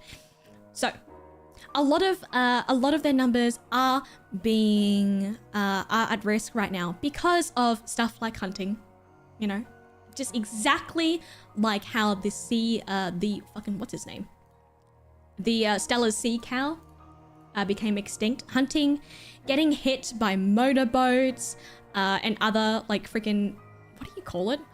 Obviously I'm not rich enough to have a boat in real life. You know, I have a ship, but we park it out in the ocean and then take a little boat ashore because we respect marine life like that. They got caught in fishing nets. Yeah, people hit them because they're too slow to move out of the way themselves, so they get accidentally hit a lot. Poisoned due to contamination of fertilizer runoff and the impact of global warming. Global fucking warming. Global fucking warming. What we see here, I've pictured, is called the red tide. The red tide. This is off the coast of Costa Rica in particular. You see all these fish washed up with this red algae. That is caused by poison due to the contamination of fertilizer runoff. So what happens is because of the chemicals that run off from like human freaking humans using fertilizer and stuff like that, it poisons the water systems and makes it so that the algae turn this color of red. Yeah, usually it's commercial fertilizers, but as a rule, try to make sure that if you are using fertilizers, I use a fertilizer for my garden. I have a garden. I like gardening. I'm a fucking hack. Whatever. I make sure that you're using fertilizer that is natural and not harmful to the environment.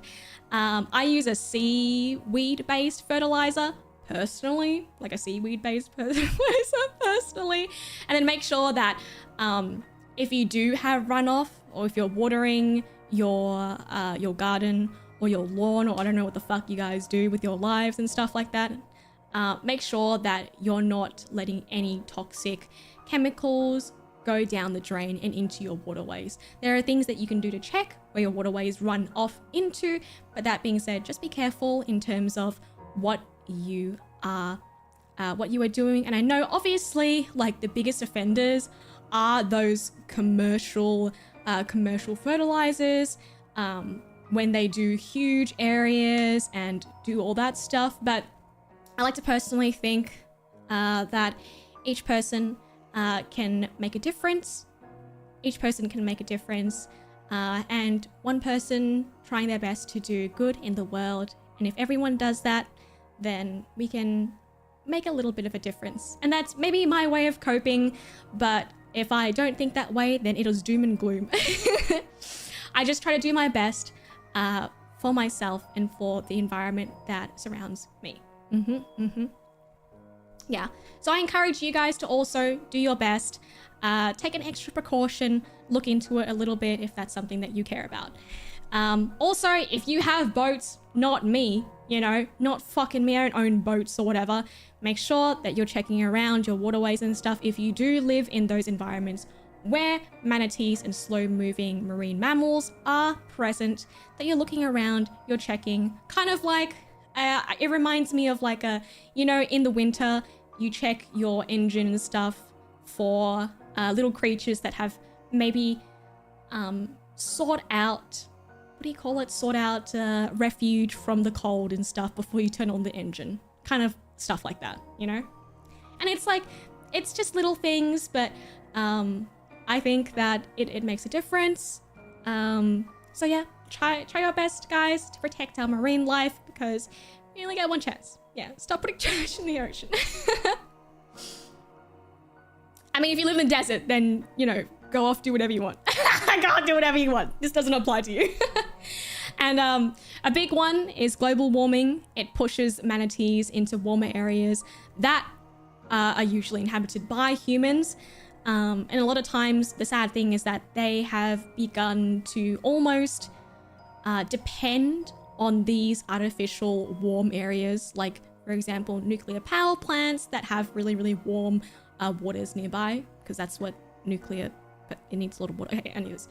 And obviously, like, they're really, really susceptible to the change in temperatures. They're not very good with the changing of ocean temperatures, and they're very susceptible to being cold. They're just susceptible to being cold little guys. So a lot of their numbers have dropped due to that. All good, all good, all good. But yeah, I think it's all we can do.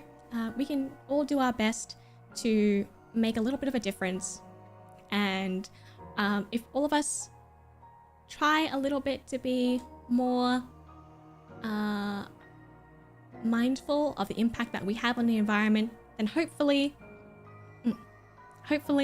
we can make a difference and help them as well. Also, if you live in those areas, there are places that do amazing conservational work in terms of protecting manatees and dugongs. So if you want to protect them or do you want to help them out or aid them in a more physical, financial way, you can check out those kinds of conservatories and organizations.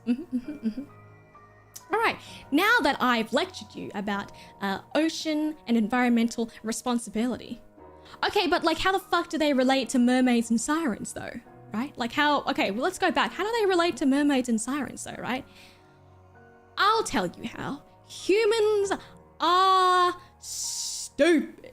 Humans be dumb. Humans be stinky. And the human perception is so easy to influence and manipulate. Shrugs. Yeah, I'm pretty silly. I'm a pretty silly guy. I don't know if you guys are pretty silly guys. I'm a pretty silly guy. It's crazy because in Christopher Columbus's what is it called? A description of when he, you know, came across a quote-unquote mermaid, he described them as not half as beautiful as they're painted. Like, he was like, yeah, I saw them. They were kind of ugly though. And he was just seeing a poor little manatee, you know? Factors such as low visibility, fatigue, dehydration. Imagine you're on the seas for years or months on end and you're fatigued, you're tired, you're dehydrated, and you're just coping out of your mind. You haven't seen a woman in years. And you're like, what's that on the horizon? They would say, it's just so funny. They would say that the smooth freaking head of the manatee could potentially come across as a person's head, and then the tail coming out of the water may be like a fish's tail. And it's like, are you guys cooked? Are you like, if you squint, maybe if you really squint, does this look like a woman to you? Is that maybe if I really close my eye, maybe if I really close my eye, maybe if I'm drunk and haven't drunken water properly and have been on the seas for months, yeah, that's a woman. Yeah, no body shaming here. Absolutely not. Absolutely not. Absolutely not. But yeah, isn't that crazy? Why are you guys looking at me like that? With love. Only with love. Yeah. Very like, can you imagine him like, oh my god, it's a woman, it's a mermaid. And everyone on the ship was like, yeah, right. Okay, Christopher Columbus, sure, buddy. Like, huh? Like, oh, are you cooked? Are you cooked? They were like, yeah, bet, oh my god, a mermaid. Yes. So,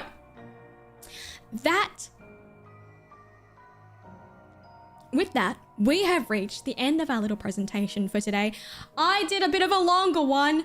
That was so long. That was very long. That was very, very long. Was that too long? Let me know in the comment section down below. Okay. Now, questions and concerns. Any questions from the class? Any questions from the class? I hope you enjoyed the presentation. I hope you enjoyed. I hope you learned something. I hope it was fun. I hope it was enlightening. There was a lot of information for this one, so a bit of an info dump. But I hope that it wasn't too much of an info dump. Why do I exist? You're gonna have to ask your mum and your dad for that. I can't answer any existential questions in that way. Do you like monster mermaids or pretty mermaids? I was always a fan of the creepier perception of a mermaid. You guys know I'm a fan of the spook. So any kind of spooky interpretation of folklore or myth is what really draws me in. You know, I really, really fuck with that kind of stuff. Like I loved seeing the depiction of mermaids in Pirates of the Caribbean as something that was, you know, evil and out to get you and stuff like that, you know? Sirens or mermaids? Well, personally, mermaids, but I know a lot of people usually think that sirens are just evil mermaids. Hey, Otto, thank you so much for the super. I can see a marine biologist side shine through. Every time, I feel like I love talking about the ocean. Can you tell? I love ocean. Cap Trigger, thank you so much for the super as well. Thank you for your presentation. How did sirens get linked to mermaids if sirens are depicted as avian-like? So, over the years, it's very much just a link or like a combination of the mix of media and perception of fish people changing. I mean, look at how many depictions of like mermaids there are just in different cultures, you know? Like, and these are all so different. She doesn't even have fish legs, you know? She has like a snake with her and stuff. She's just a seal, you know what I mean? So it's, over time, the actual kind of original perception of a mermaid came from this myth here. From this myth. Thessaloniki. But yeah, it's just like over time, things get muddled and combined together. And because they were seen as sea adjacent, bird women adjacent, they kind of got merged at a point to where they were kind of seen as synonymous. But obviously, we have to disproved that with our little trip down memory lane to Homer's Odyssey again and again and again. I hope that answered your question, though. It's very like there's no exact answer. It's just over time, you know, through the telling and retelling of retelling and retelling of stories through oral tradition and literature, a lot of things get blurred. You know, people have their own interpretations of mermaids, of these creatures and folklore. So it just, you know, just all gets freaking muddled up in there somewhere over the years. Especially when the lore itself originates from so many countries and has existed for so long. Do you ever see those creepy taxidermied mermaids? Yeah, there are pictures of, what do you call it? People have submitted, like, what do you call it? Skeletons, the remains of taxidermied or, you know, or what do you call it? Of mermaids. And they've all been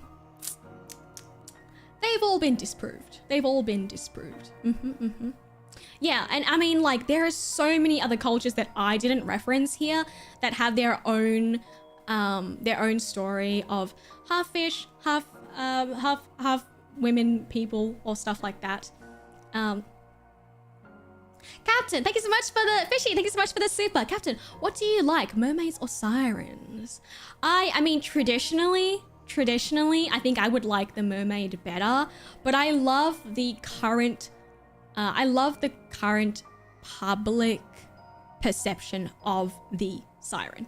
Like, I love that it's like the evil form of a mermaid, like that she'll capture you and stuff like that. Because I feel like nowadays, like, this is like what it used to be, but I feel like nowadays mermaids are so seen as like this, you know?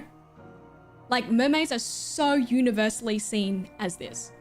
So I think, like, just in the aspect of loving spooky stuff, I love that sirens are creepy eviler mermaids. Which one would you kiss? A mermaid. I think they'd be nicer. And thank you for the question. I hope I answered it. What would you guys like?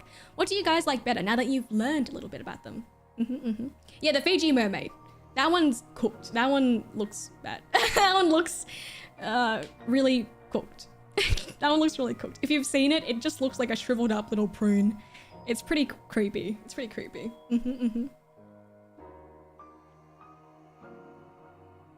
Yeah, I mean, personally, I prefer Odyssey to Iliad, but that's neither here nor there.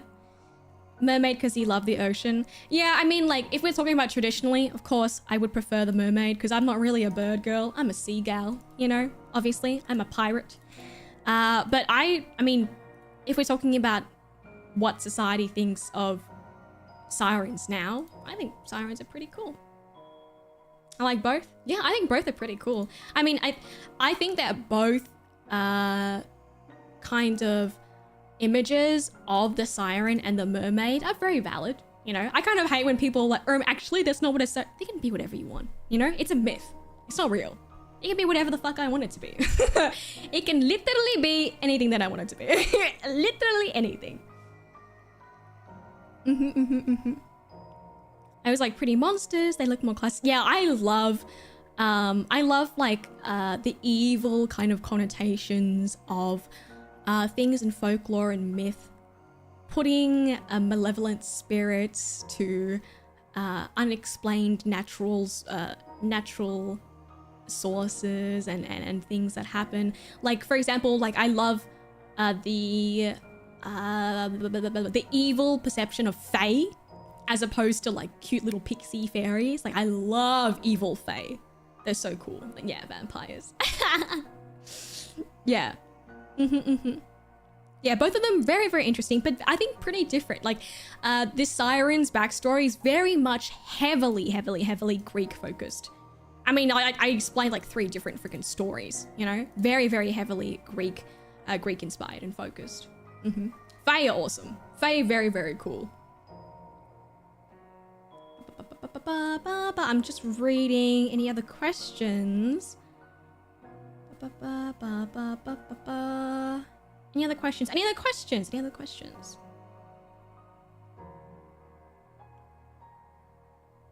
Yes, I did talk about that. Yeah, so manatees aren't entirely herbivores, but they're mainly herbivores. I mean, but if they like can get their hands on a little fish or a little, you know, mollusk or whatever, they'll eat it, you know, but they're predominantly herbivores. Like their main diet consists almost entirely of seagrass and grazing and stuff like that. We should hug a manatee? No, because we shouldn't touch them. We shouldn't touch them. We should leave them on their own. And make sure that you're not feeding any wild animals because you wouldn't want them to start depending on humans and forget to hunt and get stuff on their own. What's your favorite mermaid adjacent being? Oh, my favorite would be... I have a soft spot for the Melusine because I think that she's so bitter and petty and I think it's funny. I think it's so funny. And I love that she has the huge long serpent tail. Obviously not really mermaid, quote unquote, but she is kind of like a fish spirit. I think she's really cool. I love that the wings, very medieval feeling, one could say. Very medieval feeling, yeah. Yeah, don't endanger them even more, guys. Don't. I know they're cute and they're lovable and they're called sea cows, but make sure that if you do see them, that you admire them from a distance. Look, but don't touch.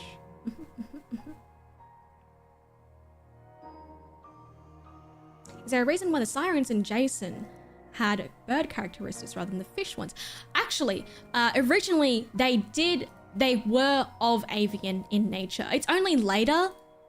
In modern media, I say modern, but it's only later, really further down the road, that they adopted a more fish-like appearance. So initially, they were all kind of avian nature. So you see in Homer's Odyssey, they're depicted all the way back, where's that little thing? All the way back here in the 5th BC as avian kind of creatures. But yes. What would it be ethical to farm manatees? No, they're fucking endangered. They're not a domestic, but They're not a domesticated species, my dear. They're not a domestic. Don't say that. Don't say stuff like that. You know, we gotta protect and respect our marine life. Please, please. Prefer avian, sirens, or water-based? I prefer water-based, but I do think that it's cool that these are almost like harpy adjacent. Don't you reckon?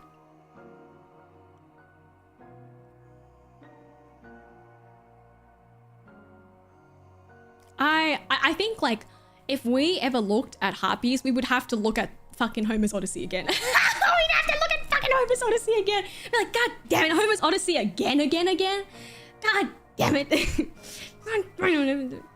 Would you listen to a Homer? Oh, absolutely, I would listen to a Siren song out of curiosity. I would be my boy Odysseus right here, being chained to the fucking mast. I wonder what they could tell me, you know? Horace, thank you so much for the super. I really appreciate it. Thanks for the educational stream, Captain. The amount of work you put into these is appreciated. Thank you. I'm really glad that my passion and the work that I put into these is evident, because holy shit, this was a lot of work. This was a lot of work. My own lore is inspired, like lore as in Evie, not Evie, as in Cersei is inspired by like the Cersei from Homer's Odyssey and from Odysseus's tale. And we talked about it last time when we talked about the Kraken and Scylla and Charybdis, and we talked about it again today. So that's like three times in total, I reckon. Probably 3 times in total. Are you gonna turn us into pigs? Only if you're mean. Only if you're mean. But you guys aren't men, you're Skellywags, right? Skellywags?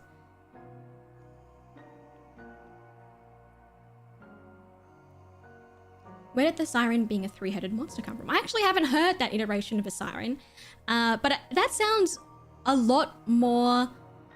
That sounds a lot more similar to like the Hydra or depictions of Scylla. Would you do any folklore from your country? Like from Australia? We looked at one last week, I believe. Last when we talked about the Kraken. Hydra. I said Hydra! I said Hydra. Yeah. It feels a little bit more similar to Hydra as opposed to Siren. But yeah, I think that the image of sirens and mermaids in media, especially art, is really, really pretty. I obviously, like, my favorite depiction of sirens as this, I just love that all these stories and myths and legends can inspire such beautiful kind of artwork. I just live, laugh, and love, man. I love. Thank you, Pierre, for the super. I really appreciate it. I love my Skellywags non-pirate socially. I appreciate you guys. I'm really glad that you guys like this sort of stuff, because honestly, I put a lot of work into these, and I hope that my enthusiasm for fish, my enthusiasm kind of comes through. I really appreciate it. What's the difference between sirens and harpies? That will have to be another stream, because we haven't talked about harpies yet, have we? But I feel like if we did talk about harpies, if we had a stream about it, I'd have to go back to Homer's Odyssey again. God damn it. All right, guys, let's talk about Homer. Sit down. Time to talk about Homer's Odyssey again. Guys. God damn it. No, I love, honestly, one of my favorite epics. Actually, there is a story from the Divine Comedy about how Dante walks through hell and he comes across a siren, but his version of a siren is like just a woman. Like, I don't know.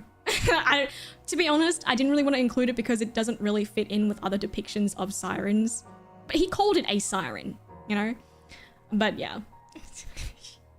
I didn't want to include it because I didn't think it was that relevant. I mean, it was a funny story, but also, like, Dante was on something, you know? Dante said some whack-ass stuff. That's why it's called the Divine Comedy, because it's haha funny.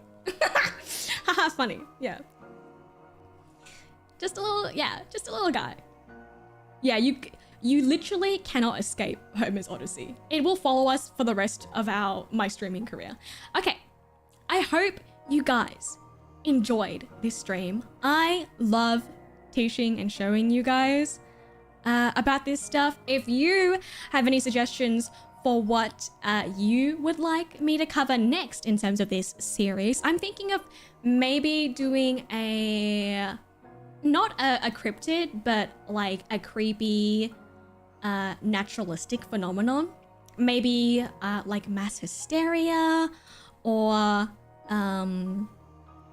like, I don't know, something different. But yeah, let me know what you think. I do have a few ideas in mind of like other things that I would love to kind of share with you. Not always cryptid adjacent, but I think, you know, I think it would be kind of in tune with that series. I don't know if you guys would like that sort of stuff. Yeah, some yokai would be cool. I think it's a little bit difficult because sometimes the stories aren't enough to do an entire like stream on. Like, this was a lot of information. Like, this is a lot of information that I've condensed down. But like sometimes if I just do individual yokai, it wouldn't really be enough for like a full stream. But I could do one just based around yokai in general, like different types of yokai, because we have talked about some of them. Like the Ningyo here is a yokai that is based in Japan. Yeah, we do SCPs. Yeah, so I am working on getting these videos inclusive of the SCPs edited down into long form content. So if you do miss out on these and the stream content isn't for you, I'm working on getting them edited down into long form content so that you can pause and watch them at your own leisure.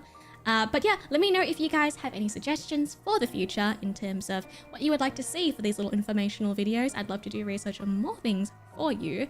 But yeah, thank you for the little creepy time. I hope you had a spooktacular time, and I will see you guys next time. Thank you so much for joining me. I need to find someone to raid. Sorry, I lied. I need to find someone to raid. I lied. I will send you over to Ruby. I'll send you over to Ruby. But thank you so much for hanging out with me today. I really, really appreciate it. Please remember to drop the suggestions in the comments down below. If you enjoyed it, let me know as well. I really, really appreciate you guys being there and hanging out with me. I hope you enjoyed today. Otsu! Take care of yourselves and have a great day. Bye-bye. Bye-bye-bye-bye-bye-bye.